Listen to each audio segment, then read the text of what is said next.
Muy buenos días a todos. Sean bienvenidos a este webinar de facturación electrónica, anexo 1.9, documentos equivalentes y tipo de recepción de facturas.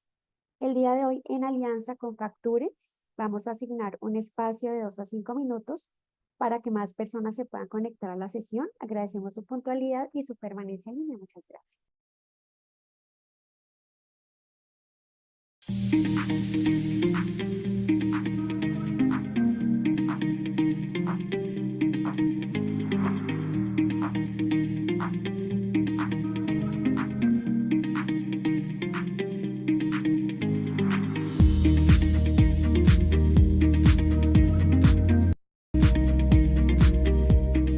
Pan American Life es una compañía de seguros, nació en New Orleans hace ya 110 años y en Colombia tenemos una trayectoria de 80 años. Aseguramos a más de 2 millones de colombianos en nuestros seguros de vida, deudores, vida grupo, vida individual, accidentes personales y salud. Pan American Life en Colombia tiene 120 empleados administrativos y contamos con 80 colaboradores en nuestras fuerzas de ventas exclusivas para un total de 200 colaboradores. Antes de Novasoft utilizábamos la anterior versión empresarial de Novasoft, la cual nos trajo unos retos bastante importantes en el momento de salir a pandemia, pues su conexión era a través de VPN y esto pues nos hacía tener unos tiempos exagerados, altos volúmenes y represamiento de operación. Quisimos evaluar la operación en la nube, ya que pues cuenta con un modelo de conexión remoto desde cualquier dispositivo, en cualquier lugar del mundo, sin ninguna complicación. Eso nos dio mayor velocidad y mayor eficiencia en los procesos. Luego de evaluar diferentes alternativas en el mercado colombiano, decidimos utilizar la herramienta de Novasoft. Primero porque es una solución segura y segundo porque permite a los usuarios mayor accesibilidad por internet en forma remota, desde cualquier lugar, desde cualquier dispositivo, en cualquier momento, aumentando por supuesto entonces la productividad en todos nuestros procesos internos. Actualmente los módulos que manejamos con Novasoft son nómina electrónica, contabilidad, cuentas por pagar y tesorería, los cuales crean sinergias de comunicación y hacen que la validación de información y generación de reportes sea transversal a toda la compañía.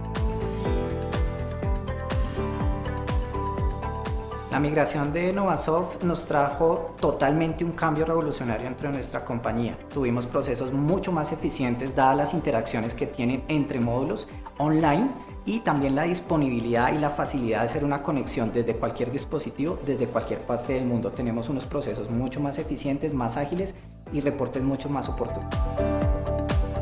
Es una herramienta de mejor desempeño y de mayor velocidad. Segundo, es una herramienta que se adapta muy fácilmente a las nuevas condiciones de virtualidad de trabajo remoto, es muy flexible. Y tercero, y muy importante para las áreas de finanzas, y es que nos permite mayor control y monitoreo de nuestros procesos internos en contabilidad, tesorería y también en la gestión de desarrollo humano. Efectivamente, recomendaría a Novasoft a otras compañías. Encontramos en Novasoft un aliado que nos está acompañando a modernizar nuestros procesos. Estuvimos acompañados durante cada etapa del desarrollo de esta solución. Por supuesto que recomendaría la solución de Novasoft a otras compañías porque permite incrementar su productividad y eficiencia en todos sus procesos internos.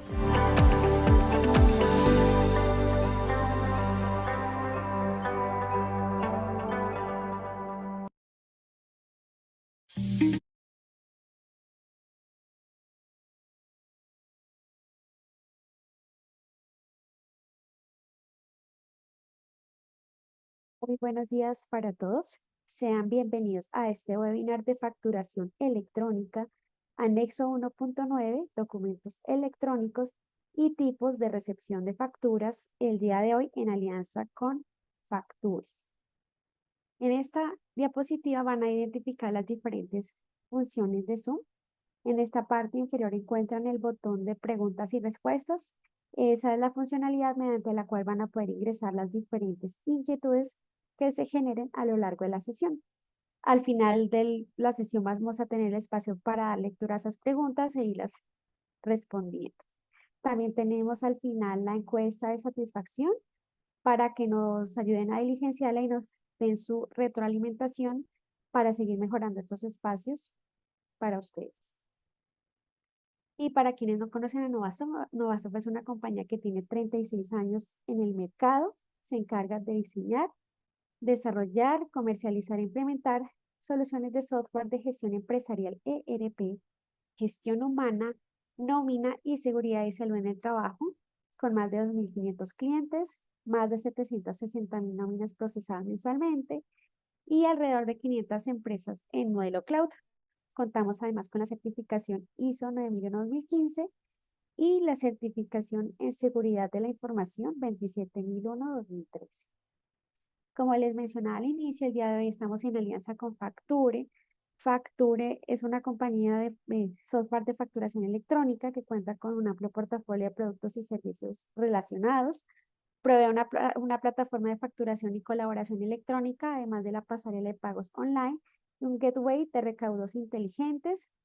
Tiene como objetivo principal promover y facilitar la transformación digital y brindan soluciones para personas naturales, pymes y grandes empresas.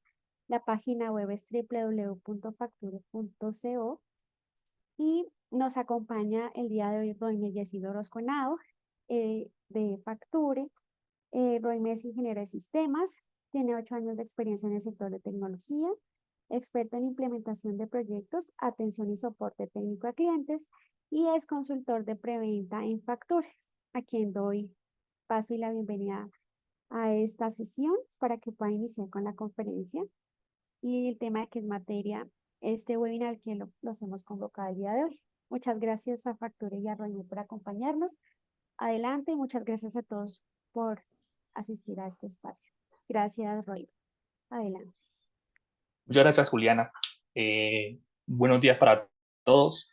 Realmente es un gusto contar con su presencia el día de hoy, precisamente para poder hacer este ejercicio de divulgación de un tema que creo que a todos nos compete y tiene que ver con todas las regulaciones, adopciones y demás que la DIAN ha estado socializando en toda la materia de documentos electrónicos o este universo u ecosistema en el que todos hemos estado interactuando desde hace un par de años, o más bien hace muchos años. Tal como indicó Juliana, la idea de este espacio es que empecemos a tener una charla sobre toda esta materia de anexo 1.9, de anexo 1.0, los tipos de recesión que hacen parte de la solución de la plataforma de colaboración electrónica, y la idea es que ustedes pues tengan una visión y empiecen a dimensionar pues todo lo que la DIAN ha estado divulgando desde hace un tiempo para acá. Bueno, un poco sobre la agenda del día. Estos son los 4 temas principales que vamos a estar socializando el día de hoy. Vamos a empezar hablando de este par de resoluciones que son el motivo y objeto de este espacio en particular.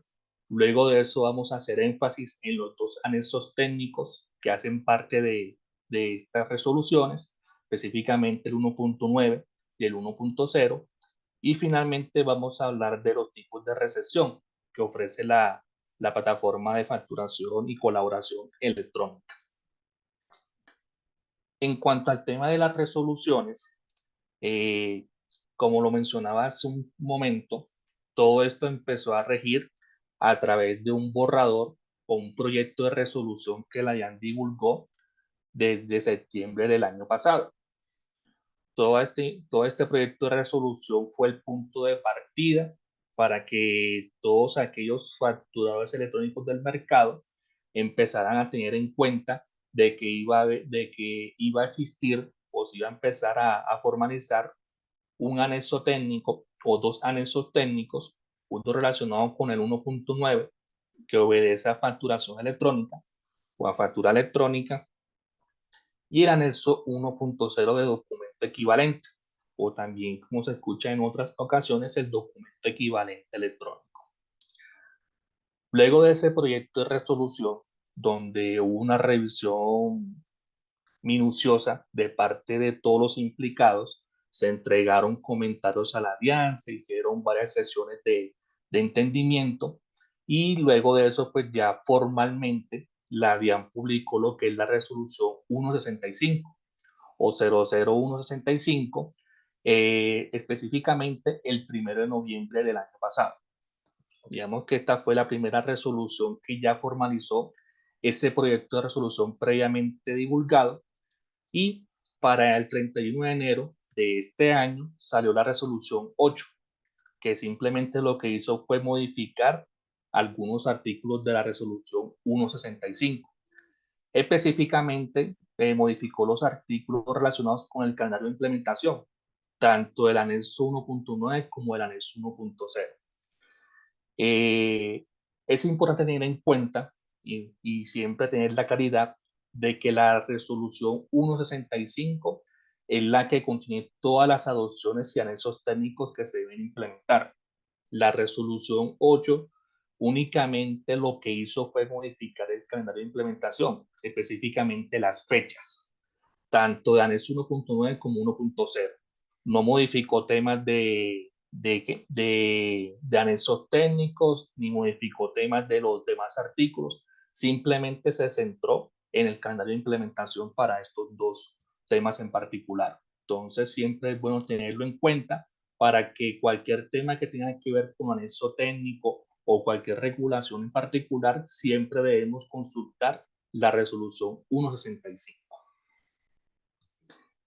Ya entrando un poco en materia, en lo que anexo 1.9 se refiere, es importante tener presente de que hoy día seguimos regulados o regidos por el anexo 1.8 o el anexo técnico de facturación electrónica en su versión 1.8. Otro punto a tener presente y muy importante es que el anexo 1.9 solamente modifica estos tres tipos de documentos: lo que es la factura electrónica de venta y lo que son sus notas crédito y débito. No modifica el documento de soporte en adquisiciones, tampoco modifica el documento de soporte de pago en nómina electrónica, simplemente a estos tres señores. Y pues como es habitual en el ecosistema de la DIAN, siempre que sale una resolución formalmente, hay un plazo máximo de 3 meses para que se pueda empezar a adoptar por parte de todos los sujetos obligados a facturar, o los que también se conocen como facturadores electrónicos del mercado. De hecho, esto hace parte del calendario que modificó la resolución 8 que les comentaba previamente. Y pues, mientras que se cumple ese plazo de implementación de estos 3 meses, pues seguimos bajo la versión 1.8, tal como pues lo mencionaba al inicio de este slide. Bueno, estos son los cambios importantes o los cambios más trascendentales que trajo consigo esta NES 1.9. Realmente son estos 5 cambios los que más trascendencia tienen, y dependiendo del modelo de negocio de cada facturador electrónico es que se empieza a dimensionar cuáles le afectarían y cuáles no. El primer cambio representativo es la fecha de emisión. Ya ahora más adelante vamos a hacer énfasis en cada uno. Sin embargo, pues aquí a modo introductorio se menciona a qué hace referencia a cada uno. La fecha de emisión puntualmente se refiere a que la factura electrónica o el documento electrónico se debe generar con la fecha del día o la fecha vigente. Anteriormente se podría hacer con una fecha anterior o posterior a 10 días con base en la fecha actual. Para NES 1.9 pues ya esto va a dejar de funcionar. Si se llega a hacer esa adopción, eso va a recurrir en una regla de rechazo. El segundo punto representativo está asociado con el tema de los impuestos. Posiblemente hemos escuchado en algún momento lo que son los impuestos saludables. Y pues eso hace referencia a estos señores. Son nuevos impuestos que hacen parte de este ecosistema, que dependiendo del modelo de negocio se recurre a uno o se recurre a otro, o simplemente no se implementa. El tercer cambio está asociado con el tema de las notas crédito y débito. Y aquí siempre se hace énfasis en que en el proyecto de resolución surgió un nuevo tipo de documento que se llamaba nota de ajuste a la factura de venta previamente aceptada. Eso fue una iniciativa que la DIAN intentó divulgar, intentó proponer, pero finalmente no fue próspera. Entonces, para ANEX 1.9, pues ya se formalizó y se determinó de que por lo menos este tipo de documentos no se va a implementar en esta versión de anexo, posiblemente más adelante, pero por lo menos en ya este tipo de documentos no se va a implementar, a pesar de que fue nombrado en el proyecto de resolución. Sin embargo, para el caso de las notas crédito y débito, también en el proyecto de resolución se mencionó que iban a desaparecer, específicamente las que tienen estos tipos de operación, que es el 22 y el 32, que en otras palabras hace referencia a aquellas notas crédito y débito que se hacen sin una factura relacionada, o como se conoce también coloquialmente como una nota de crédito o débito huérfana. Esto también se intentó desaparecer con ese proyecto de resolución. Sin embargo, cuando ya la DIAN formalizó la anexo 1.9, lo que dijo es de que se mantiene, pero con una condición, que se debe informar el periodo o el mes en que se está afectando. Otro punto importante en lo que anexo 1.9 se refiere son las facturas en otra moneda. Y está relacionado con la divisa o con la moneda principal que se informa a nivel del XML o VL establecido por la DIAN. Lo que nos dice la DIAN con ese 1.9 es de que la moneda principal del XML debe ser en pesos colombianos. La justificación de ellos es de que ese es el país donde se está efectuando la operación de la factura que se está generando. Entonces, lo que ellos dicen es de que siempre me debes enviar como moneda principal del XML en pesos colombianos y pues se debe recurrir a unos campos adicionales que ya más adelante les voy a contar cuáles son para informar los valores en la otra moneda, los cuales se usan para fines específicos, por ejemplo, para representar gráficamente la información o cualquier otro fin relacionado. Y el último punto está asociado con el tema de tablas de valores. Tablas de valores hace referencia a todos los listados con las codificaciones y descripciones que la DIAN maneja. Lo que realmente hace la DIAN con este anexo técnico y con todos los anexos que han salido con el paso del tiempo es ir incluyendo nuevos listados o nuevos códigos que dependiendo del modelo de negocio se recurra a uno o se recurra al otro.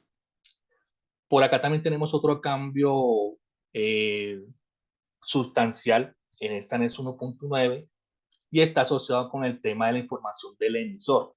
La información del emisor que se relaciona en el XML o en el VL que se entrega a la DIAN.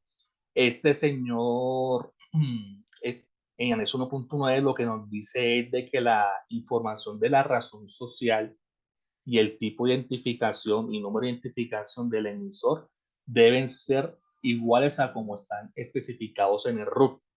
Entonces, digamos que es algo que también van a empezar a validar como parte de este nuevo anexo técnico con el fin de tener pues buenas prácticas y demás en la información que se está relacionando a nivel de XML. Finalmente, en el XML hay una etiqueta o hay un campo donde va la razón social del emisor. Por emisor se entiende que son los sujetos obligados a facturar electrónicamente o los facturadores electrónicos. Entonces, la idea es que en esa etiqueta de razón social pues vaya la información tal cual como está registrada en el RUT, al igual que el tipo de identificación y el número de identificación. Bueno, ya haciendo énfasis en cada uno de los cambios que les contaba previamente, en lo que a fechas de emisión se refiere, es lo que les estaba contando de que hoy día para muchos clientes o para muchos modelos de negocio es habitual facturar con fecha del día anterior. Con día posterior suele ser muy poco, aunque también algunos lo hacen. Lo importante es que esa adopción de que, por ejemplo, hoy 19 de marzo, hacer una factura con fecha del 18 ya no va a ser posible una vez que esto entre en vigencia. Y simplemente esto está fundamentado en unas reglas de rechazo. Pues también cuando se hace la divulgación de un anexo técnico, algunas reglas de rechazo o reglas de validación que son obligatorias, algunas se suelen desaparecer, otras se suelen incluir y para el caso de la fecha de emisión se incluyó una nueva regla que lo que hace es que validar de que la fecha de emisión no puede ser inferior a 10 días calendarios o posterior a esos mismos 10 días calendarios. Y la justificación de ello se ve reflejada, por ejemplo, en estas etiquetas del XML. Acá podemos ver de que la fecha de emisión, que está representada por este campo que se llama Issue Date, debe concordar o debe ser igual a la fecha de la firma del documento electrónico, que es el que está representado por esta etiqueta del XML. Hasta el momento es solamente temas de fecha. Estoy hablando específicamente del formato de año, mes y día. Con la hora todavía pues ya no he dicho nada al respecto. Entonces, para que lo tengan presente, que eso va a ser un cambio que dependiendo pues del modo de negocio de cada uno, pues empiecen a dimensionar si les afecta o no. Este cambio no está especificado textualmente en los artículos de la resolución. Esto simplemente se deduce o se interpreta con base en las nuevas reglas que la DIAN generó o divulgó o relacionó en la nueva versión del anexo técnico. Y tener en cuenta de que esto aplica tanto para facturas electrónicas como para las notas que hacen parte también de este proceso. En cuanto al tema de los impuestos, estos son los 4 impuestos nuevos que posiblemente muchos de los que estamos presentes en esta sesión ya los hemos implementado. Sin embargo, no está de más resaltar que esto también hace parte de ese anexo 1.9, digamos que es la pieza formal que lo divulga. Entre estos impuestos tenemos los que son porcentuales, los que son nominales. Porcentuales son los que siempre tienen una tarifa que aplicado o multiplicado a una base imponible da un resultado. Y los nominales son los que se suelen aplicar por unidades de medición o cualquier otro tipo. Y con base en eso, pues siempre se va a tener un valor de esa tarifa o de ese impuesto que se debe aplicar. Tenemos los impuestos nacionales a productos plásticos, tenemos los impuestos a las bebidas ultraprocesadas y azucaradas, lo mismo que los impuestos a los productos comestibles procesados industrialmente, y finalmente tenemos el impuesto al consumo de licores, que creo que este es un impuesto que ya venía operando desde hace un tiempo. Para el caso de impuestos nacionales de productos plásticos, vamos a manejar con una tarifa fija de momento. Para el caso de las bebidas ultraprocesadas, también vamos a manejar una tasa o una tarifa que va a ir asociada a los gramos de litro o gramos de azúcar por litro. Y estas pues pueden variar dependiendo de la cantidad de azúcar que tenga esta bebida ultraprocesada. Finalmente tenemos a los productos ultraprocesados industrialmente que van a contar con una tarifa del 10% inicialmente y va a ir aumentando con el paso del tiempo. Se tiene proyectado que para este año sea del 15% y para el año siguiente del 20%. Y finalmente tenemos los impuestos al consumo de licores, los cuales pues suelen ser nominales o porcentuales, que dependiendo pues del modelo de negocio de cada quien se recurre a esa tarifa nominal o porcentual. Generalmente está asociado con el tema del contenido alcohólico o los grados de alcohol que tiene la bebida o el licor en particular. En cuanto al tema de nota crédito y débito no relacionadas, recordemos que esto solamente aplica para las que no relacionan una factura. Para aquellas que ya relacionan una factura y que tienen esa buena práctica del lado de ustedes, digamos que esto no aplica, solamente para aquellos que no suelen relacionar una factura al momento de generar alguno de estos dos tipos de notas. Como les contaba anteriormente, se mantiene estos dos tipos de nota que están representados por estos tipos de operación. Todo esto está codificado en las tablas de valores que le contaba previamente. Sin embargo, lo que la DIAN indica es de que listo, te voy a permitir que me envíes la nota crédito o débito sin una factura relacionada, pero sí te voy a obligar a que me informes el periodo que me estás afectando. Ese periodo que me está afectando está conformado por 4 campos. Una fecha de inicio y una fecha fin de ese periodo de afectación y una hora de inicio y una hora fin de ese mismo periodo.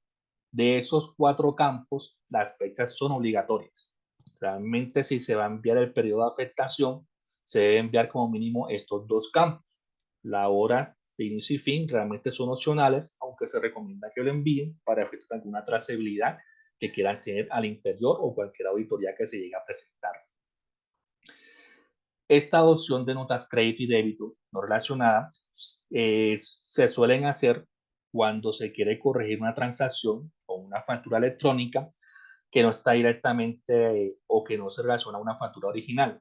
Entonces, realmente esta es la razón de ser de esta adopción, que sinceramente hablando la DIAN lo ve como una mala práctica, aunque es consciente de que muchas empresas o muchos futuristas lo siguen haciendo, lo suelen hacer, y digamos que con el paso del tiempo lo que la DIAN a lo que le está apuntando es de que esta práctica pues se deje de realizar, aunque sabemos de que eso tendrá su proceso de transición, porque es algo que, como les decía, suelen hacer muchos facturadores, y dejar de hacerlo pues puede tener unas implicaciones dentro de su modelo de negocio. Otra pregunta que suele hacer, y simplemente para corroborar, es de que si siempre debo relacionar el número de la factura a la cual estoy haciendo la nota. La respuesta es no, no realmente se puede hacer, o sea, no necesariamente se debe relacionar, pero recordemos siempre lo del periodo afectado. Si yo como facturador genero una nota de crédito sin factura relacionada, debo entonces informar siempre el periodo de afectación. Si no lo hago, ¿qué sucede? Pues me sale una regla de rechazo de cara a la DIAN, y me va a seguir saliendo hasta que no informe esos datos. Bueno, en cuanto a las facturas en otra moneda, y esto es un dato o esto es un cambio bastante sensible para muchos clientes, porque somos conscientes de que la adopción de enviar la moneda directa en el XML con la moneda de la divisa o con la cual se hizo la operación al exterior, es algo que yo recuerdo que inicialmente no se podía, luego sí se pudo, muchos clientes se adoptaron a esa práctica, y ahora pues nuevamente la ya nos dice como que no, señores, realmente ya no se va a poder hacer más, y todo lo que usted me quiera informar a nivel de XML tiene que estar en pesos colombianos. Este cambio realmente está asociado a lo que les contaba previamente, en el sentido de que la DIAN lo que dice es, yo lo que necesito es que el facturador me informe los valores monetarios en el XML en el país donde está efectuando la operación. En este caso pues vendría siendo Colombia, y cuyo valor monetario se obedece a los pesos colombianos. Entonces, lo que la DIAN dice es de que listo, sabemos y somos conscientes de que muchos clientes usan los valores en la otra moneda para algunos fines pertinentes. Por ejemplo, para representar gráficamente la información en el PDF. Entonces, para ello, la DIAN propuso un esquema de campos adicionales donde se van a empezar a relacionar toda la información de los totales en la otra moneda. Esta es una propuesta de cara a la DIAN de cómo tiene que ser la estructura de los campos y la estructura de los nodos para aquellos interesados en informar la información, de la redundancia, en la otra moneda, utilicen esta estructura sugerida por la DIAN. Esta estructura realmente es opcional, no es obligación de que se debe informar, simplemente para aquellos modelos de negocios que quieran relacionar en el XML la información en la otra moneda. La sugerencia es que recurran a esta estructura que propone la DIAN. Esto no va a generar reglas de rechazo. De hecho, la DIAN no va a validar estos datos. Aquí esto es libre de lo que ustedes quieran colocar en su XML, y es importante resaltar de que la DIAN solamente soporta los totales. Nosotros tenemos una estructura también sugerida para informar la información de las líneas de detalle o los ítems que conforman la factura, y también pues se puede recurrir a ella. ¿Con qué fin? Con el fin de que se puedan representar gráficamente.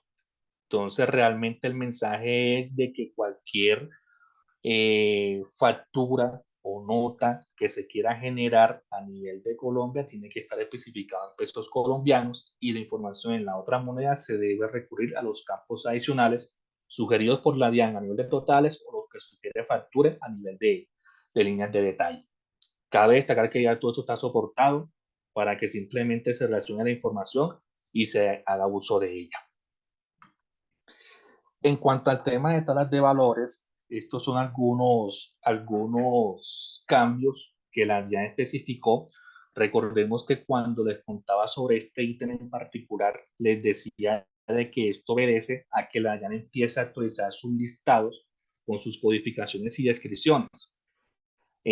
Para algunos casos o para la mayoría suele agregar nuevos códigos y para algunos casos simplemente lo que hace es reemplazarlos o suprimirlos. Para el caso de los tipos de operación, se incluyeron estos tres nuevos, el 14, el 15 y el 16, que están asociados con el tema de notariado y con el tema de la compra y venta de divisas. Entonces, para aquellos modelos de negocios que se dedican a estas operaciones habitualmente, pues ya se deben empezar a informar estos tipos de operación en particular. El estándar permanece, que creo que es el que usa la mayoría de todos los facturadores electrónicos, pero no está de más de que conozcan que hay otros y que dependiendo del origen o el propósito de la factura que se quiera generar, se recurre a los demás si es necesario. En cuanto al tema de la identificación fiscal, que hace referencia a los tipos de documentos que se deben informar en lo que a tipos de identificación se refiere, realmente lo que la DIAN hizo fue agregar uno nuevo, cuyo código es 48, que hace parte del permiso de protección temporal. Es casi parecido al 47 cuando se agregó con la versión de 1.8 que hace referencia al permiso especial de permanencia. Entonces, finalmente lo que la DIAN hizo aquí fue agregar uno más que dependiendo si aplica o no, pues se debe recurrir a este señor. Y en caso de que sí, pues esto implica de que se actualice el maestro de tipos de identificación para que se pueda seleccionar al momento de que se haga la factura electrónica. En cuanto al tema de tributos y tarifas, acá están los cuatro tipos de impuestos que les contaba anteriormente, que la DIAN agregó. Son los códigos 32, 33, 34 y 35, que dependiendo del tipo de impuesto, pues se recurre a cada uno, que realmente pues están relacionados, y también no está de más decir que ya esto pues se soporta a través de la integración que tenemos con nuestro aliado de Novasoft. Otro cambio particular y muy trascendental es el concepto de corrección para nota crédito. Anteriormente, en la versión 1.8 veíamos el código 5, que podría servir de comodín en caso de que alguno de los conceptos que estaban antes no se adaptaba al objetivo de realizar la nota crédito. Para el caso de anexo 1.9, lo que la DIAN hizo fue reemplazar ese código 5 y agregó una nueva descripción que hace referencia al descuento comercial por pronto pago, y agregó una nueva con código 6 que hace referencia al descuento comercial por volumen de ventas. Entonces, dependiendo del objetivo o el motivo de la nota crédito, se recurre a alguna de estas codificaciones en particular. Y finalmente, tenemos un último cambio en lo que al tabla de valores se refiere, y es la lista de las codificaciones para los precios de referencia. Recordemos que precios de referencia obedece a aquellos productos o ítems que obsequiamos en la factura. Son ítems que generalmente tienen precio unitario en cero, y en algunas ocasiones el cliente lo que hace es pagar el IVA del ítem, o a veces lo asume en facturadora electrónica. Independientemente de cuál sea el caso, siempre que hay un ítem con valor en cero, en el XML siempre preguntan cuál es la información de ese precio de referencia para ese ítem en particular que tiene costo en cero. Anteriormente manejábamos solamente un código, que era el 01, que hacía referencia al valor comercial. Ahora vamos a manejar los códigos 1, 2 y 3, y que ya depende pues de cuál es el significado o el propósito de cada uno. Si obedece al valor comercial, si obedece al valor del inventario, o simplemente obedece a otro valor. Eso en cuanto al tema de anexo 1.9, que recordemos que solamente aplica para factura electrónica y para las notas crédito y débito. Otro anexo que hace parte de esta resolución es el 1.0. Y antes de iniciar con este anexo 1.0, es importante resaltar que la resolución 165 tiene dos anexos técnicos. De hecho, creo que es la primera en toda la historia que tiene esos dos anexos técnicos en una sola resolución. Son anexos diferentes, se parecen, sí, se complementan en algunos casos, pero pero en términos normativos, son dos anexos totalmente diferentes. No es lo mismo decir anexo 1.9 y que afecta a documento equivalente o viceversa, ¿no?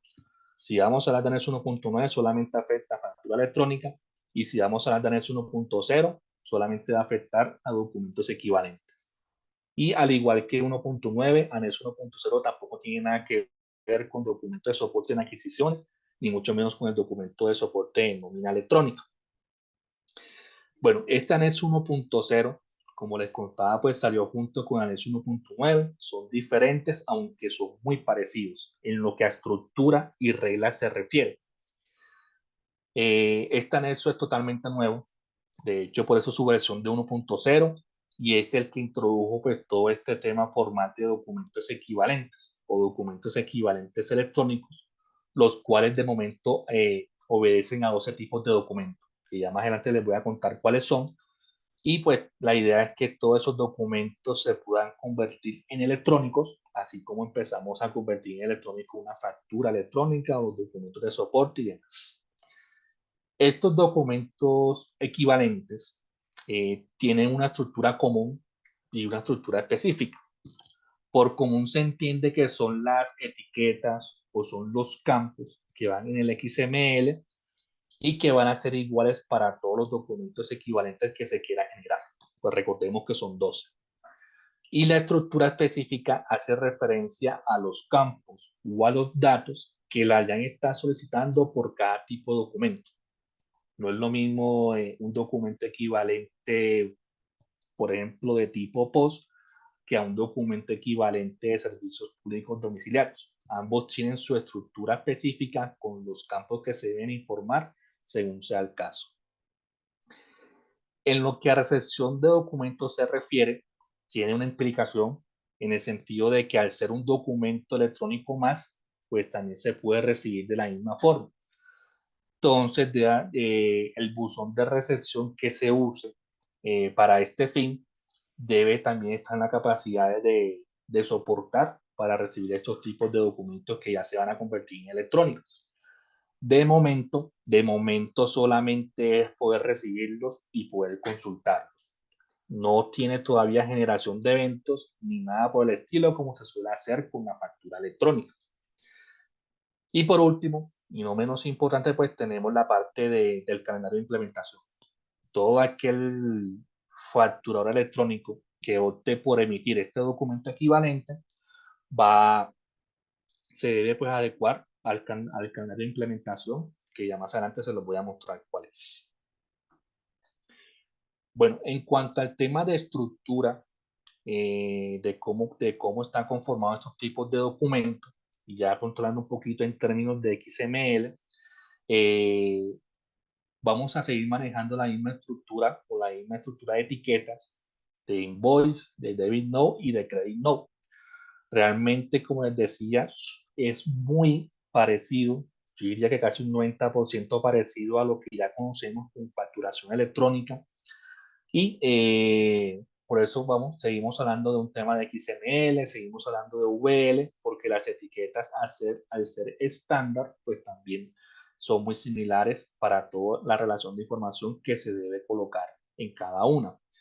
Acá vamos a empezar a hablar de CUDE, que es el equivalente al CUFE en facturación electrónica. El CUDE es el Código Único de Documento Electrónico, y también vamos a seguir usando nuestro habitual código QR, el cual pues también tiene que ser representado gráficamente, al igual que el CUDE, en el PDF que se genere por cada documento equivalente. La política de firma sigue siendo igual a como se hace con facturación electrónica. De hecho, como les decía, estos son nuevos tipos de documentos electrónicos que van a ser parte de este ecosistema, así que todas esas prácticas como quien dice, se heredan. Así que todo eso pues va a seguir funcionando igual como se suele hacer con facturación electrónica. En cuanto al tema de resolución, que es lo que conocemos como la resolución que autoriza la DIAN para utilizar un tipo de documento de manera electrónica, la DIAN solamente va a autorizar una resolución electrónica para aquellos documentos equivalentes que tengan que ver con el tiquete de máquina registradora con sistema POS. Es la única resolución que se debe solicitar a la DIAN en lo que a documento equivalente se refiere. Para los demás tipos de documentos, hasta el momento, no hay que pedir resolución en la DIAN. Es simplemente una numeración interna adoptada por el contribuyente o por el facturador electrónico. Estos son los 12 tipos de documentos que les comentaba que hacen parte de este ecosistema de documentos equivalentes. Tenemos lo que es el tiquete de máquina registradora con sistema POS, tenemos lo que es el boleto de ingreso a cine, tenemos el tiquete de transporte de pasajeros, tenemos el extracto, que son expedidos generalmente por sociedades financieras y fondos, tenemos el documento en juegos localizados, tenemos el tema de la boleta, fracción, formulario, cartón, billete o instrumento en juegos de suerte o azar, que también está asociado con el tema de juegos localizados. Tenemos el documento expedido para el cobro de peajes. Tenemos el comprobante de liquidación de operaciones expedido por las bolsas de valores. Tenemos el documento de operaciones de la bolsa agropecuaria y de otros elementos. Tenemos el documento expedido para los servicios públicos domiciliarios y finalmente tenemos el boleto de ingreso a espectáculos públicos. Entonces, dependiendo del modelo de negocio de cada cliente, si alguno le aplica sobre alguno de estos tipos de documentos, pues es la hora de empezar a dimensionar de qué forma podemos convertir en electrónico esa operación que ya usted realiza hoy día habitualmente. Por acá tenemos el tema de los tipos de documento y tipos de operación. Recordemos que esto es otro tipo de documento electrónico más que hace parte del ecosistema de la DIAN, y el hecho de que exista pues también tiene su codificación asociada y también tiene pues sus tipos de operación asociados. Estos son todos los que se van a estar utilizando para que la DIAN pueda identificar a qué tipo de documento equivalente hace referencia, y por acá tenemos los tipos de operación que están asociados con cada uno. Bueno, en cuanto al tema del calendario de implementación, la DIAN ha decidido segmentar las salidas a producción o la fecha máxima para la implementación de cada documento equivalente, dependiendo de cada documento equivalente electrónico. Para el caso del tiquete de máquina registradora con sistema POS, la DIAN publicó un calendario con 3 grupos, cual está conformado por el grupo 1, por los grandes contribuyentes, que deben empezar a convertir en electrónico sus operaciones POS a partir del 1 de mayo de este año. El grupo número 2 lo debe hacer a partir del 1 de junio del 2024 y el grupo número 3 a partir del 1 de julio. Digamos que la DIAN lo ha segmentado así de esta manera porque suelen tener presente de que las operaciones con sistema POS suelen ser con grandes volúmenes y para ciertos nichos de mercado que hacen parte de este ecosistema. No está de más resaltar que el grupo número 2 está conformado por aquellos declarantes del impuesto sobre la renta que no tengan calidad de grandes contribuyentes, y el grupo número 3 para aquellos que no son declarantes del impuesto sobre la renta o los sujetos que no tengan ninguna calidad de las anteriormente mencionadas. En cuanto a los demás tipos de documentos equivalentes, este es el calendario de implementación que recordemos que modificó la resolución 8 de la resolución 165, y todos van saliendo por la fecha máxima de implementación, va siendo en grupos de A3 y va siendo pues de manera mensual. Por ejemplo, lo que son servicios públicos domiciliarios, tiquetes de transporte de pasajeros y extractos empiezan a salir a partir del 1 de agosto, estos 3 señores. Luego en septiembre, específicamente el 1, empieza a salir lo que son el tiquete de transporte aéreo de pasajeros, las boletas y los temas de juegos localizados. En octubre tenemos el documento expedido para el cobro de peajes, el comprobante de liquidación y el documento de operaciones de la Bolsa Agropecuaria. Y finalmente el último grupo sale el 1 de noviembre, que está conformado por las boletas de ingreso a espectáculos públicos y la boleta de ingreso a cine. Este es el calendario de implementación para que lo tengan presente, empiecen a dimensionar que dependiendo de lo que se quiera implementar de cada parte de ustedes, pues tener presente estas fechas, que hasta el momento pues son las últimas que pactó la DIAN en su última resolución 8. Esto es un ejemplo de la estructura específica que les comentaba previamente. Esto es un ejemplo para los documentos equivalentes que se quieran convertir en electrónico y que tienen que ver con los tiquetes de máquina registradora con sistema POS. Estos son los campos que la DIAN solicita o pide por cada documento equivalente electrónico POS que se quiera informar.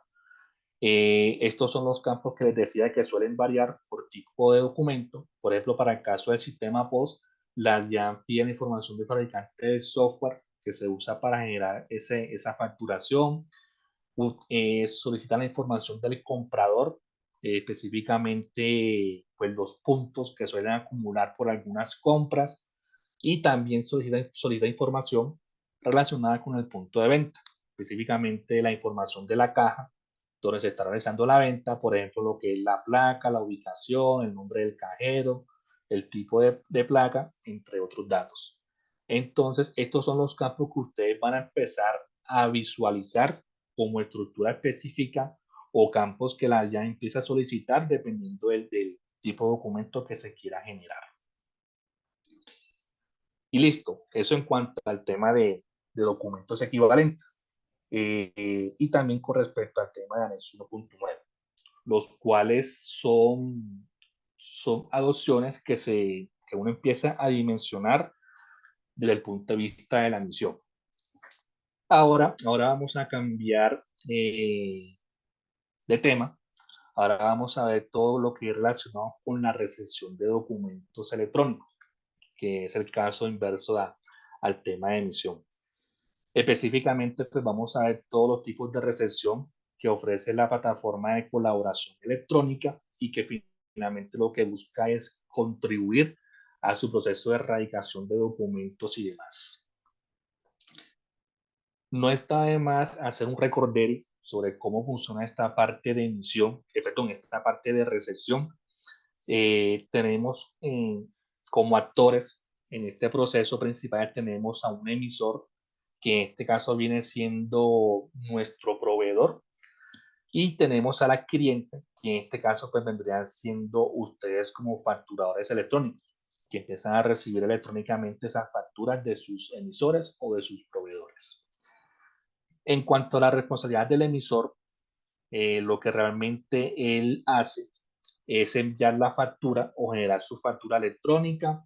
Eso lo envía a la DIAN para su aprobación electrónica, y una vez cuente con esa aprobación, lo que hace es entregarla al adquiriente en el buzón de destino que se haya relacionado para dicho fin. Una vez que el adquiriente recibe la factura, lo que realmente él tiene que realizar es la ejecución de los eventos. Estos son los eventos, yo les llamo eventos de título valor, o los eventos que convierten una factura electrónica en título valor, y se hace referencia a lo que es el acuse de recibo, el recibo del bien, y luego de eso viene la aceptación o el reclamo. Este reclamo es lo que anteriormente se conocía como el rechazo.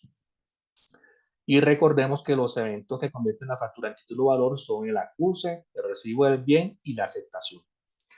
Finalmente, la responsabilidad del adquiriente es informar esos eventos a la DIAN y también informarlo al emisor o al proveedor para que esté al tanto de cuál es el trámite que le está gestionando su adquiriente sobre ese documento que previamente le entregó. Bueno, teniendo en cuenta ya ese contexto de cómo se recibe la factura y cuáles son las responsabilidades de cada uno de los actores que hacen parte del proceso, acá tenemos los tipos o las fases de recepción que se divulgan para ustedes como usuarios para que puedan robustecer sus procesos de erradicación al interior de las compañías. Realmente tenemos tres fases o tres tipos de recepción. Tenemos una recepción básica, que como su nombre lo indica, es una recepción netamente manual, que está conformada por un buzón de recepción que denominado inbox, posiblemente es una palabra que algunos ya conocen, posiblemente es una palabra que algunos no conocen, pero el inbox hace referencia al buzón de recepción que la plataforma de colaboración electrónica dispone para ese fin. Esta recepción básica consta de una verificación de autenticidad de documentos y también la posibilidad de generar los eventos que previamente les contaba de manera manual. Luego de eso tenemos una recepción avanzada que obedece a un evolutivo de esta recepción básica y ya empieza a darle un toque automático al proceso, en el sentido de que empieza a funcionar con unas reglas y validaciones que se parametrizan y todo esto se ejecuta con base en información que se precarga en la plataforma de colaboración electrónica. Esa plataforma se llama Pelecolat, para que también lo vayan teniendo presente. Y luego eso tenemos lo que es la recepción integrada. Esta recepción integrada lo que busca es precisamente integrar la plataforma de colaboración electrónica con el sistema que ustedes usan para efectos de erradicación y demás. En este caso vendría siendo el sistema de Novasoft. Y la idea es de que se pueda aplicar ese toque automático que ofrece la avanzada y llevarlo posiblemente a un tema 100% automático, pues si así el modelo de negocio lo permite. Finalmente, el propósito de la integrada es conectar la plataforma con el sistema para que se puedan llevar a cabo esas tareas de manera automática, obviamente pues si así el modelo de negocio lo permite. En cuanto al tema de recepción básico, esto es un diagrama que muestra cómo es esa interacción para este tipo de recepción. Recordemos que los actores principales son un emisor, nuestro proveedor, tenemos al proveedor tecnológico en este caso y también tenemos al receptor. Todo inicia cuando el emisor genera la factura electrónica y se la entrega a Pelecolat. Recordemos que Pelecolat es el nombre de la plataforma de colaboración electrónica y lo que realmente hace Pelecolat por cada documento o por cada notificación que recibe es una verificación normativa, o también se le puede llamar una validación fiscal, que es donde Pelecolat corrobora que ese mensaje cumpla con los aspectos normativos definidos por la DIAN. Por ejemplo, de que cumpla con la estructura del asunto, de que venga junto un punto zip y que ese punto zip tenga como contenido un XML con la estructura de la DIAN y opcionalmente el PDF. Todo eso lo valida acá la plataforma Pelecolat y dependiendo de ese resultado lo clasifica como exitoso o como fallido. Exitoso pues quiere decir de que cumplió con todo lo normativo y puede pasar a la bandeja de recibidos del buzón de recepción o del inbox, y fallido pues quiere decir de que el documento no cumplió con esos aspectos normativos y automáticamente lo reposa en una bandeja de documentos no radicados. Una vez que el documento reposa en la bandeja de documentos recibidos, el propósito es de que el usuario final, que representa al receptor en este caso, empieza a ejecutar las acciones de manera manual sobre ese documento. Revisión, radicación y demás, ejecución de los eventos, entre otras tareas. Y no está de más resaltar que esta recepción básica, también conocida como RB, pues no contempla la ejecución automática de eventos. Todo aquí se hace 100% manual. La recepción avanzada, digamos que también cumple este mismo flujo de recepción en el sentido de que el emisor entrega, Pelecolat valida y luego eso clasifica en la bandeja correspondiente. Para este caso, cuando el documento reposa en la bandeja de documentos recibidos, automáticamente se ejecutan unas reglas que son previamente configuradas y con información precargada en Pelecolat, y la idea es de que es abonarle tareas manuales al usuario en el sentido de validaciones y demás, y si el modelo de negocio lo permite, se pueden ejecutar automáticamente los eventos, específicamente lo que son la aceptación o lo que es el reclamo. Ya obviamente, como les digo, pues siempre hay que revisar minuciosamente si el proceso de recepción avanzada se adecua a que se pueda ejecutar automáticamente los eventos. Por naturaleza los soporta, se pueden parametrizar, pero ya es decisión del usuario que hace uso de la plataforma de colaboración si quiere recurrir a ellos o no. Esta recepción avanzada también incluye lo que es el acuse de recibo de forma automática. Esto quiere decir que cuando la plataforma recibe el mensaje que lo valida normativamente y que se clasifica como exitoso, aquí cuando el documento reposa en la bandeja de documentos recibidos, automáticamente se ejecuta el evento de acuse, de tal manera que solamente de cara al usuario o de cara al proceso de recepción avanzada quede la ejecución de los eventos restantes, que son el recibo del bien y la aceptación o el reclamo.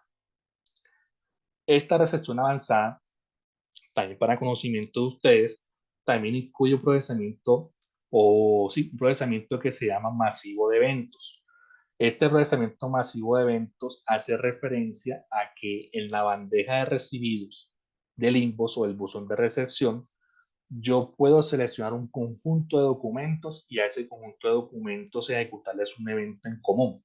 Por ejemplo, si ya yo sé que todos están acusados y ya se hizo la revisión pertinente de lo que se ha tenido que revisar, yo puedo ejecutar masivamente el evento de recibo del bien. Y eso aplicaría para todo ese conjunto de documentos. Y después de eso, pues yo puedo ejecutar masivamente el evento de aceptación, pues si estoy de acuerdo con todo lo que me han facturado.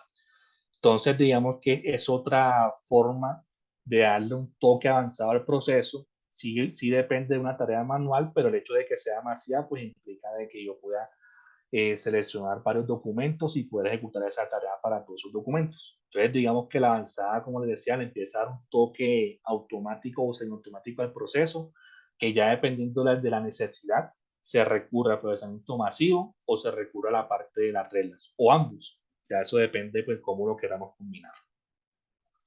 Algunos conceptos básicos de recepción avanzada son, por ejemplo, las reglas, las condiciones y las acciones. Las reglas hacen referencia a todo el conjunto de condiciones lógicas que yo puedo configurar y que puedo parametrizar a través de las condiciones, que son los comandos que pues yo suelo preestablecer y que siempre van a recibir como datos una entrada y va a retornar una salida y va a poder ejecutarse una evaluación lógica de conforme a la regla que se haya especificado. Y finalmente tenemos las acciones. Las acciones son los resultados o es lo que va a hacer la plataforma de colaboración por cada condición o regla que se haya parametrizado. Es decir, que la acción es lo que finalmente yo voy a hacer. Si voy a aceptar, si voy a reclamar, si voy entonces a mover ese mensaje a alguna carpeta o algún buzón específico o alguna otra tarea en particular. Esto es un ejemplo de las reglas y condiciones que soporta por naturaleza la plataforma de colaboración. En cuanto al tema de condiciones, yo puedo evaluar, yo le puedo decir a la plataforma de que me verifique, de que se envíe información en un campo específico, o yo le puedo decir de que me verifique si la información que vino en el XML de un campo específico existe en una lista de valores sencilla o en una lista de valores combinada. Las listas de valores son unas plantillas en Excel donde se relaciona la información que yo quiero evaluar. De hecho, esa es la que hace referencia a precargar información en la plataforma. Yo le puedo decir a mi regla de que me verifique de que la información de un campo sea igual a un dato específico, o incluso pues le puedo decir de que lo valide con un sistema externo. Ya esto hace referencia a lo que es la recepción integrada, que ya más adelante les voy a contar cómo funciona. Por acá tenemos un ejemplo de los campos que por defecto se pueden evaluar y son los que habitualmente se usan en un proceso de recepción. Tenemos los documentos de despacho y los documentos de recepción asociados. Tenemos el NIP del proveedor. Tenemos la famosa orden de compra, que suele ser la llave fundamental en este proceso. Y también tenemos el valor total de documento, que se usa mucho para efectos de comparativo entre una orden de compra y una factura. En cuanto al tema de condiciones, se pueden agregar todas las que ustedes consideren, siempre y cuando pues sean estas las que están desplegadas en el portal o en la plataforma. Y en cuanto al tema de los campos, pues la idea es que se usen estos, que son los que se despliegan por defecto. Sin embargo, se puede agregar otro campo siempre y cuando obedezca un campo estándar dentro del XML o VL de la DIAN. Todo esto se puede automatizar o se le puede sacar provecho siempre y cuando sean campos estándar. Ya si son campos específicos, pues ya el alcance de recepción avanzada no suele ser muy efectivo. Por acá tenemos un ejemplo de las acciones. Recordemos que les contaba que las acciones son los resultados o lo que finalmente se va a ejecutar luego de haber evaluado las condiciones y las reglas. Acá podemos decirle a la plataforma de colaboración de que me ejecute una aceptación automática, o de que eso me lo mueva a otro buzón, o de que no me haga nada, de que me envíe una notificación, o simplemente un recibo automático, un reclamo, o simplemente una revisión manual. Entonces, estas son las acciones que están desplegadas por defecto dentro de la plataforma de colaboración, y pues no está de más resaltar que a través de un proceso de capacitación, pues se les informa a ustedes cómo se hace toda esa configuración, cómo se ejecutan las validaciones, y pues de esa manera es que se le va dando una especie de consultoría para que ustedes sepan de qué forma le pueden sacar mejor provecho a esta solución. En cuanto al tema de acciones, también puedo agregar varias, no solamente me limito a una sola. Sin embargo, en cuanto al tema de acciones, pues no puedo agregar más, específicamente si son para uso personalizado. Lo ideal es que se usen las que ya están desplegadas por defecto, y no está de más decir de que la plataforma está en constante evolución y con el paso del tiempo se van adecuando mejoras que buscan que la plataforma sea más robusta, tenga más opciones, y con el paso del tiempo pues se van agregando más acciones, pero son simplemente como parte de ROMs del producto de la plataforma, no porque se pueda personalizar alguna acción en particular. De hecho, les cuento un dato: cuando salió la recepción avanzada con esta parte de acciones, salió simplemente con el tema de la aceptación automática, el recibo, el reclamo y revisión manual. Con el paso del tiempo fue que se empezó a añadir la acción de mover a buzón según lista de valores combinadas, de etapas y todas las demás. Entonces, como les decía, todo esto está en constante evolución, que finalmente lo que se busca es ir liberando mejoras a este producto.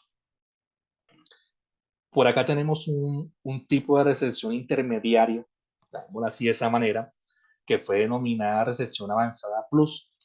Y lo que busca esta recepción avanzada plus es de que los facturadores electrónicos tengan la potestad o tengan la capacidad de poder generar eventos de circulación y eventos de negociación en el ecosistema de Radian. Posiblemente esto es objeto de otra presentación, pero no está de más que ustedes conozcan que la plataforma de colaboración también tiene la capacidad de poder enviar a la DIAN estos eventos que hacen parte de Radian.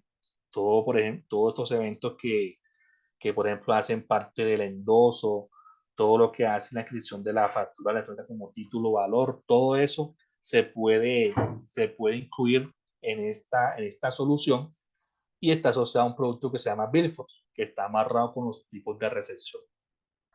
Entonces, lo que se busca es que con la avanzada plus, aquel cliente que ya tiene la recepción avanzada también pueda generar estos eventos de circulación y negociación, obviamente si el modelo de negocio lo permite. Es simplemente una información para que también lo tengan en cuenta, para que sepan hasta dónde se puede llegar en lo que a eventos se refiere. Estos eventos, recordemos que son posteriores a los eventos de acuse, recibe, aceptación que se suelen generar normalmente en un proceso de recepción de documentos electrónicos. Y una pregunta muy habitual que siempre nos hacen es en qué casos es que yo como usuario pues quiero recurrir a esta avanzada plus, y simplemente pues lo que se dice es de que si usted necesita ejecutar eventos de negociación en el ecosistema de Radian, pues entonces el tipo de recepción que más se adecua a su necesidad es la avanzada plus. Bueno, en cuanto al tema de recepción integrada, que era lo que les contaba, que lo que se busca es conectar o establecer una integración entre la plataforma de colaboración, que es Pelecolab, y el sistema externo del receptor, que en este caso cuando hacemos referencia a que sería el sistema de Novasoft que ustedes usarían para este fin. Lo que se busca con esta recepción integrada son dos propósitos: automatizar el proceso desde el punto de vista de la plataforma de colaboración, o automatizar el proceso desde el punto de vista del sistema receptor o el sistema ERP que se usa para este fin. El propósito no cambia independientemente de cuál sea el origen o la consecuencia de esta integración. Lo importante es de que para que esto pueda funcionar se debe cumplir este flujo que previamente les contaba. Siempre tiene que haber un emisor que entrega un documento, que se valida, que se clasifica como exitoso, y cuando ya se clasifica como exitoso se empiezan a ejecutar unas reglas de negocio que se definen conforme al modelo que se esté operando, y la idea es de que sea lo más automático posible. Ya si el modelo de negocio dice de que no, yo quiero que hasta aquí sea automático y de aquí en adelante yo termino de resolver, ya es otra cuestión, pero finalmente el hecho de que haya una integración entre Pelecolab y el sistema da cabida a que el proceso pues, pueda ser lo más robusto posible. Acá también el acuse de recibo se suele realizar de manera automática, y finalmente pues lo que se busca es de que, basada en una red de negocio, pues todos los procesos se puedan ejecutar de manera exitosa. Esta es otra forma de ejecutar la recepción integrada. Finalmente, como les decía, el propósito siempre va a ser de que Pelecolab, la plataforma de colaboración, se integre o se conecte con el sistema externo de Novasoft. Y aquí en este segundo sabor o en este segundo propósito, el sistema de Novasoft es el que ejecutaría todas las reglas de validación que se hayan definido, y con base en los documentos que se van recibiendo con el paso del tiempo. Acá realmente lo que hace la plataforma o el sistema de Novasoft es integrarse con Pelecolab para obtener la información de los documentos recibidos y para la ejecución de los eventos. Y recordemos que el acuse de recibo se genera de manera automática. Y este es el propósito de la recepción integrada, que dependiendo, como les decía, del modelo de negocio de cada quien, se recurre al uno o se recurre al otro. De lo que hemos conversado con Novasoft, este es el modelo que más se adapta a lo que se quiere implementar. Así que seguramente cuando ustedes escuchen recepción integrada, esta va a ser la base de ese funcionamiento o de ese modelo que se va a implementar. Y listo, hasta ahí era la presentación. Estos son mis datos de cara a Facture, por si tienen alguna duda, comentario o cualquier anotación que quieran considerar. Muchísimas gracias, Roy. Entonces, en este momento voy a empezar a leer las preguntas. Ya tenemos varias acá en la opción de preguntas. Recuerden ingresar las preguntas que tengan en la opción de preguntas y respuestas. La primera es de Luis Ángel Telles. Él dice, una pregunta, ¿esto aplica solamente para facturación, notas y equivalentes? ¿Nómina electrónica sigue teniendo el plazo de los 10 días? Me imagino que se refiere a los plazos para emisión de factura. Entonces, Sí, de acuerdo, como lo comentaba en la presentación, esto solamente aplica para facturas, para notas, en lo que a anexo 1.9 se refiere, y para documentos equivalentes electrónicos para anexo 1.0. Nómina, documento de soporte en adquisiciones sigue operando de la misma manera. Así que para el caso de nómina, los 10 días permanece siendo igual. perfecto. Stephanie Garay nos pregunta, ¿cómo hacen los exportadores para enviar la factura electrónica requerida para las exportaciones si la DIAN exige que éstas vayan en dólares y ellos no la van a aceptar en otra moneda? Bueno, esa es una muy buena pregunta, y que de hecho se le escaló a la DIAN. Lo que la DIAN dice es de que se use lo que es la representación gráfica. Si bien es cierto que la moneda principal en el XML va a estar en pesos colombianos, lo que la DIAN sugiere es de que recurra a los campos adicionales para que usted le pueda representar gráficamente a ese exportador los valores en la otra moneda. y ese puede ser el objeto de aceptación por parte de ellos. Y también el hecho de que se pueda representar gráficamente, pues también implica de que los datos vayan en el XML. Y pues también hacer datos o campos estándar, también se le puede sugerir al exportador de que los pueda leer bajo las etiquetas que se hayan definido para dicho fin.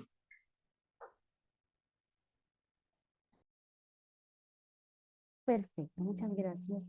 Nos pregunta Mónica Blanco, buenos días. Resolución de numeración para factura electrónica expiró. ¿Solo es para sistema POS? No, no, no. La resolución de facturación electrónica sigue siendo como se pide habitualmente y debe ser autorizada por la DIAN.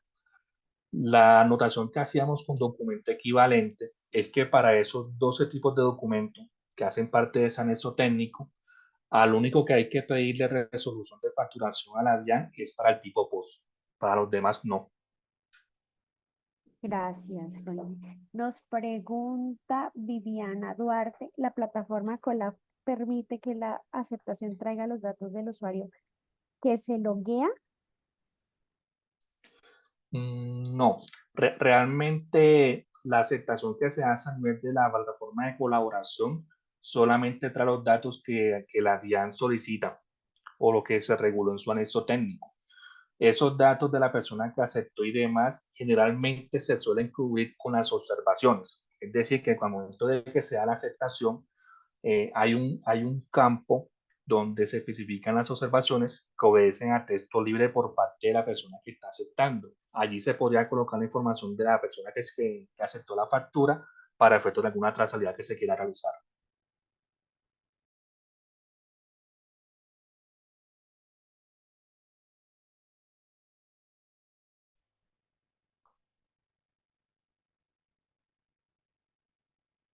Sí, sí, sí me escuchó esa última pregunta, Juliana.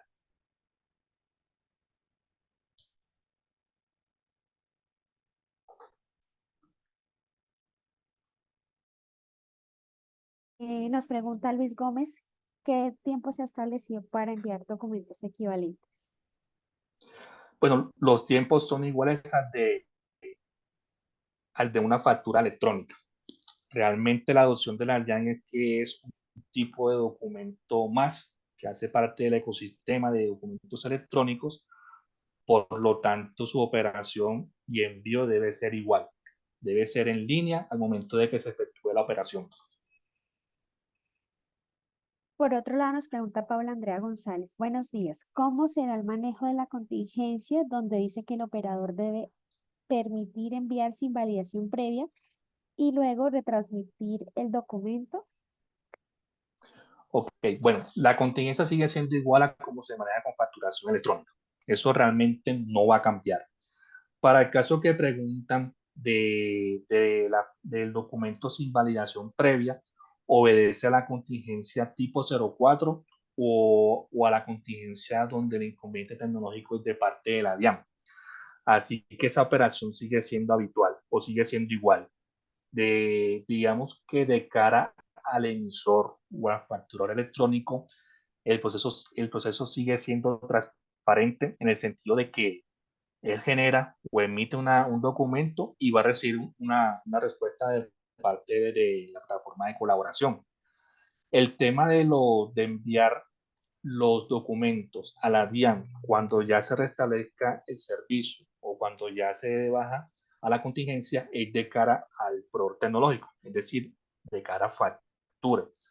Y nosotros pues somos los encargados de enviar esos documentos a la DIAN en el plazo de 48 horas que ellos estipularon y si digamos que la diferencia es de que se le manda una tipificación donde se le dice que ese documento fue generado durante su periodo de contingencia. De esa manera, pues ya ellos saben de que no deben aplicarle ninguna validación previa a eso para efectos de la operación. Gracias, Ronnie. Nos pregunta Laura Ruiz, ¿cómo se puede validar para automatizar la recepción de las facturas? Bueno, para automatizar la recepción de las facturas, la solución que está sobre la mesa son definiciones de reglas de negocio. Y esas reglas de negocio generalmente están asociados a valores que se envían en los campos del XML del documento que se recibió electrónicamente. Dentro de estas reglas se le apunta mucho al tema de orden de compra. De hecho, como les decía en la presentación, es la llave fundamental que suele ser de este proceso, aunque sabemos de que es un dato que algunos proveedores sí envían y otros no, pero partiendo de ese hecho, lo que se busca es automatizar de que la orden de compra que se recibió exista en un listado, si utilizamos la recepción avanzada, o incluso si existe en el sistema ERP, si estamos hablando de una recepción integrada. Y así como se valida el número de la orden, podemos empezar a validar, por ejemplo, el valor total de la orden, el NID del proveedor de esa orden, y todo eso pues lo podemos lograr de manera automática con las listas que se precargan en la recepción avanzada o con la información que reposa en el sistema ERP con la recepción integrada. Eso es simplemente un ejemplo de orden de compra que puede ser una regla que se suele utilizar, y pueden haber otras que finalmente lo que hacen es contribuir a ese proceso. Gracias. Nos pregunta por otro lado, asistente anónimo. Dices, entiendo que los requisitos para documento equivalente post electrónico son los mismos de la factura electrónica de venta. ¿Hay diferencia entre estos dos documentos y qué debería tener en cuenta para determinar cuál opción es mejor para mi negocio? Ok, listo. Y es una muy buena pregunta que siempre nos han hecho. Efectivamente, en lo que a estructura se refiere, son muy parecidos, específicamente en la estructura común.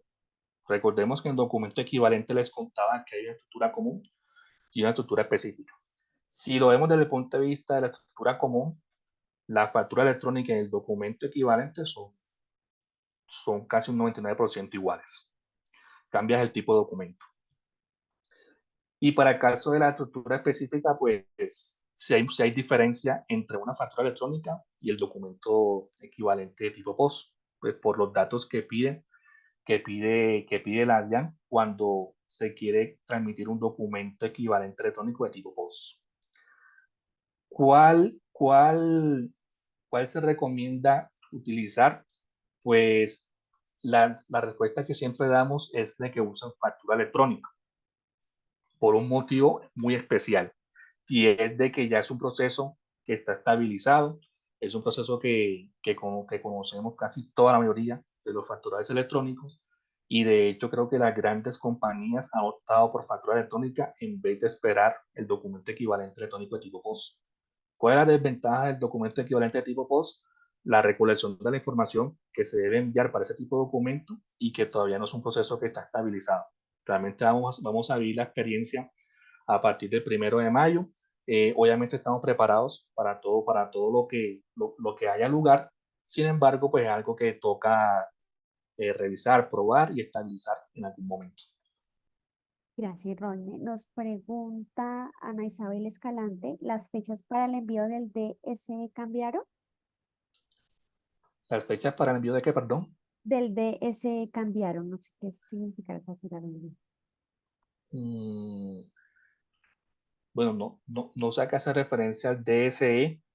Lo que sí es claro es que las fechas cambiaron con base en las fechas que estaban relacionadas en la primera resolución, que fue la 165, y la 8 fue la que modificó el calendario de implementación. No sé si de pronto nos puede regalar el significado de esas siglas para saber si estoy respondiendo la pregunta acorde a lo que necesitan. Gracias. Nos pregunta Beatriz Cardona. Buenas tardes. En temas de notas de crédito, el periodo de afectación que se debe colocar en la nota debe ser la fecha de elaboración de la factura y en qué campo se coloca. Sí, generalmente ese periodo de afectación está asociado con la fecha de generación de la factura. Y los campos donde se coloca es un segmento o un grupo de elementos donde está la fecha de inicio y fecha fin de ese periodo de facturación. Y que está conformado también por la hora de inicio y por la hora fin de ese periodo de facturación. Para ese grupo de elementos, los campos obligatorios son la fecha inicio y la fecha fin. Gracias. Por otro lado, nos pregunta asistente anónimo. Nos pregunta Ana Isabel Escalante, ¿hay plazos para hacer las aceptaciones? plazos para hacer las aceptaciones, no. Digamos que ya eso es un acuerdo comercial entre emisor y receptor. El plazo que está estipulado hasta el momento, normativamente hablando, es el plazo de las 72 horas o los 3 días después de haberse ejecutado el evento de recibo del bien. No hay un plazo establecido para ejecutar el acuse de recibo y tampoco hay un plazo establecido para la aceptación o reclamo. Simplemente si hay un plazo, siempre y cuando el documento ya tenga ejecutado el evento de recibo del bien. Gracias. Nos pregunta Darío León. Buenos días, Darío León de la empresa CODES. ¿Qué sucede si por algún motivo pasan los 10 días calendario para enviar el documento equivalente y no se han enviado? ¿Aún así se podrían enviar? Bueno, el plazo de los 10 días calendarios no tiene relación con documento equivalente electrónico. Eso solamente es para el caso de nómina electrónica. El caso del documento equivalente electrónico podría de pronto verse relacionado con la pregunta que me hacen, es con base en la fecha de emisión que les contaba, que no se puede hacer 10 días antes o después con base en la fecha actual. Ahí sí aplicaría, pero el caso de los 10 días calendarios que hay para transmisión solamente aplica para nómina electrónica. Gracias. Pregunta Claudia Jimena Sandoval. ¿Qué pasa con los clientes que no dan todos los eventos a las facturas emitidas? Bueno, si los clientes no dan todos los eventos, que creo que es un caso muy particular, porque a algunos pues no les gusta generar esos eventos, la invitación que siempre se hace es hacer como una divulgación con esos clientes para educarlos y para decirles los beneficios que hay para la ejecución de esos eventos. Pues realmente cuando uno recibe una factura electrónica, y le ejecuta los eventos, todo eso sirve para el tema de las deducciones que se hacen en impuestos sobre las rentas. Entonces, de pronto son beneficios que muchos clientes no conocen, o no ven la importancia de poder hacerlo cuando se les genera una factura electrónica por X o Y razón. Entonces, siempre la invitación es a divulgar esa información para que ellos empiecen a adoptar esas buenas prácticas. Gracias. Nos pregunta Jaime Rodríguez. ¿Cuál es la fecha recomendada para la causación de una factura? ¿La fecha de expedición, la fecha de aceptación o la fecha del día actual al momento del registro? Bueno, la fecha de causación se suele entender como la fecha en la que se le da la aceptación al documento, porque se estuvo de acuerdo con lo que se facturó electrónicamente. Generalmente, esos eventos o esas aceptaciones o esas causaciones se le hacen a facturas que son a crédito o facturas que son por plazo. Entonces, la fecha ideal es que sea antes de cumplirse la fecha de vencimiento, que de hecho se suele decir de que sea casi un mes o 2 meses antes de la fecha o sea, que sea la fecha de causación, porque el hecho de que sea una factura electrónica, de que sea crédito o a plazos y que ya cuenta con la aceptación, permite de que se puedan efectuar operaciones de factoring o confirming y demás, y que están sujetas a una fecha de vencimiento. Y dependiendo de la fecha de vencimiento que haya, pues siempre hay un evento de informe para pago que se ejecuta 3 días antes de la fecha de vencimiento, y pues la idea es que ya cuente con la aceptación y ya para que ya haya sido negociado y pues se pueda efectuar la operación con el título valor. Gracias. Por otro lado, nos aclara Ana Isabel Escalante que se refería con la sigla documento soporte electrónico, que si las fechas para el envío del documento soporte electrónico cambiaron. Bueno, muchísimas gracias por la aclaración. Me imagino que se refiere al documento de soporte en adquisiciones, que ahora es electrónico, y no, las fechas no cambiaron para ese tipo de documento. Todo lo que hemos hablado de fechas y demás, y de los cambios importantes, solamente afecta a factura electrónica y a las notas. Gracias. Y nos pregunta Ana Isabel Escalante cómo se debe realizar el documento soporte electrónico En el caso de las administraciones, como por ejemplo de los edificios de oficinas, me imagino, propiedad horizontal. ¿Me repite la pregunta, por favor? Sí. Ana Isabel nos pregunta, ¿cómo se debe realizar el documento soporte electrónico en el caso de las administraciones, como por ejemplo de los edificios de oficinas?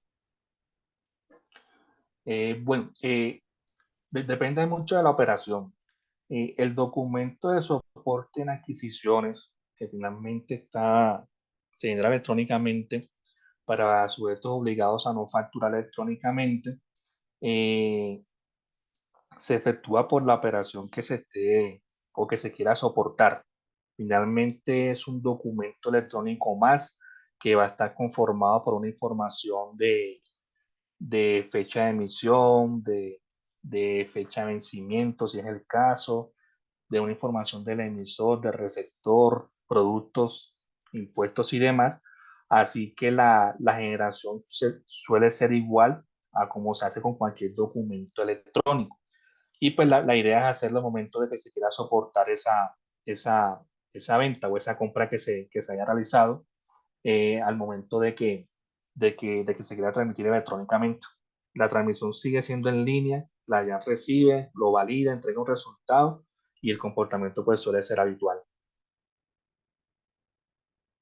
Muchas gracias, Roy. Entonces, dado eso, ya esas serían las preguntas que tenemos para esta sesión de hoy. Nos pregunta Robinson Beltrán, Bernal Beltrán, buen día. ¿Cómo se puede hacer respecto de los 10 días para la facturación electrónica, ya que en nuestro caso se emiten al mes aproximadamente 280.000 facturas? Y si vimos este número de facturas en los 30 días del mes, se debe en promedio, se envían en promedio 9.000 facturas. Pregunta, ¿la DIAN si está en la capacidad de validar esos 9.000 documentos, ya que en la práctica eh, solo que al día solo viajan unos 5.000 documentos? Bueno, la DIAN sí está en la capacidad. De hecho, tanto la DIAN como Novasoft y como Factura, pues también están en la capacidad de poder soportar esa transaccionalidad que nos está comentando Roncho. Y también somos conscientes de que el hecho de ese cambio importante de los 10 días, pues va a obedecer a que personas como Robinson tengan que empezar a segmentar la facturación y eso va a aumentar los volúmenes de facturación y eso implica de que haya mayor capacidad de procesamiento para todos los involucrados que hacen parte de este flujo. Así que con lo que pregunta Robinson, sí estaría en la capacidad de poder efectuar esa operación bajo ese volumen que haga parte del proceso. Perfecto, Roine, muchísimas gracias. Entonces, dado eso, esas son las preguntas que tenemos para esta sesión de hoy. Quiero agradecer en ese momento a Roime, a Facture por habernos acompañado en esta sesión, a todos los asistentes por haberse conectado y por haber acudido a esta invitación. Recuerden que pueden seguirnos en nuestras redes sociales y canales oficiales de Novasoft, mediante los cuales habitualmente estamos haciendo convocatorias de eventos similares y publicamos contenido normativo para complementar todos estos cambios e información que es relevante para sus organizaciones.